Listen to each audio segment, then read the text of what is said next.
Maybe you remember when we first started this series, we described how we were doing it at the lake, and sometimes it'd be in a tent, and there'd be motorcycles going by and all kinds of people and all kinds of noise. A lot of the teaching was pretty bad as far as the audio is concerned. And this particular one was so bad that we couldn't redo it again. So we, thank God, we're able to get a voice over track. What we're going to do is just redo this teaching. So it's very important. It's about the first seal of the seals that are being opened, and it's the white horse. And so let's just continue here. Also, you may remember mention 24 elders and the 4 living creatures. Now, as we see the 7 seals, there's 7 seals being opened here. As we see the 7 seals begin to be opened by the Lamb, which is Jesus, we also observe with the first 4 seals a work of the 4 living creatures. So this is the work that the 4 living creatures did, as they each in turn call forward a horse, setting forth the beginnings of the end of human history as we would know it. Anyway, let's get into our Revelation study that we're going to start with here, and it's Revelation 6, chapter 6, verse 1. It says, I watched as the Lamb opened the first of the 7 seals. Then I heard one of the 4 living creatures say in a voice like thunder, Come! In verse 2, I looked, and there before me was a white horse. Its rider had a bow, and he was given a crown. And he rode out as a conqueror, bent on conquest. So those are the 2 verses that we're going to just base this whole thing on for today. We are now seeing through John's eyes the 3.5 years of the tribulation, the 70th week of Daniel, after the believers will have been taken up. Christ, the Lamb, takes the scroll out of the right hand of God who is sitting on the throne and begins to open the seals, one at a time, revealing the contents of each seal. This is the first of 3 7-part judgments. Here, the 7 horses. The next 2 are the 7 trumpets, and then the 7 bowls. You'll see this as we go along. The horses now represent God's judgment of people's sin and rebellion. 4 horses are also found in the Old Testament, and it's always kind of neat to go back and see confirmation of using animals and horses, how God did in the Old Testament. And this one's in Zechariah. Zechariah 1 verse 8 says, During the night I had a vision, and there before me was a man riding a red horse. He was standing among the myrtle trees in a ravine. Behind him were red, brown, and white horses. 9. I asked, What are these, my Lord? The angel who was talking with me answered, I will show you what they are. Verse 10. Then the man standing among the myrtle trees explained, They are the ones the Lord has sent to go throughout the earth. Verse 11. And they reported to the angel of the Lord, who was standing among the myrtle trees, We have gone throughout the earth and found the whole world at rest and in peace. Verse 12. Then the angel of the Lord said, Lord Almighty, how long will you withhold mercy from Jerusalem and from the towns of Judah? Been angry with these 70 years. 13. So the Lord spoke kind and comforting words to the angel who talked with me. Zechariah 6, verse 1. Now we're going to go to 6. Verse 1. I looked up again, and there before me were 4 chariots coming out from between 2 mountains of bronze. Well, the first chariot had red horses, the second black, and the third white. and the fourth dappled, all of them powerful.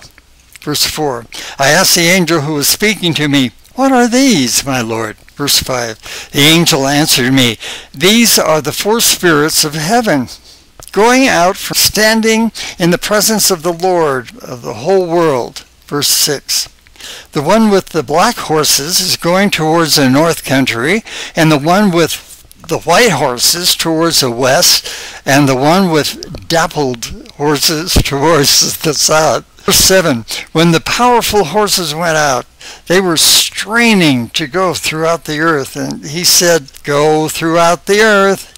So they went throughout the earth. 8, then he called to me, look, those going towards the north country have given my spirit rest in the land of the north. So the ones who went up to the north, it looks like God is bringing this peace and rest to all these places. Our four horses are a forerunner of the judgments yet to come. And some see these verses as a parallel to Matthew 24. Matthew 24 was in our Gospels. We did the whole thing. You ought to take note of the chapter, and Jesus is explaining something about the future to his disciples, covering a wide scope of events that could be very confusing.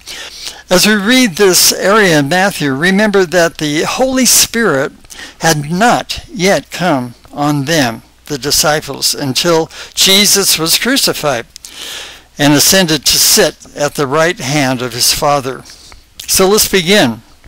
This is Matthew chapter 24, verse 1.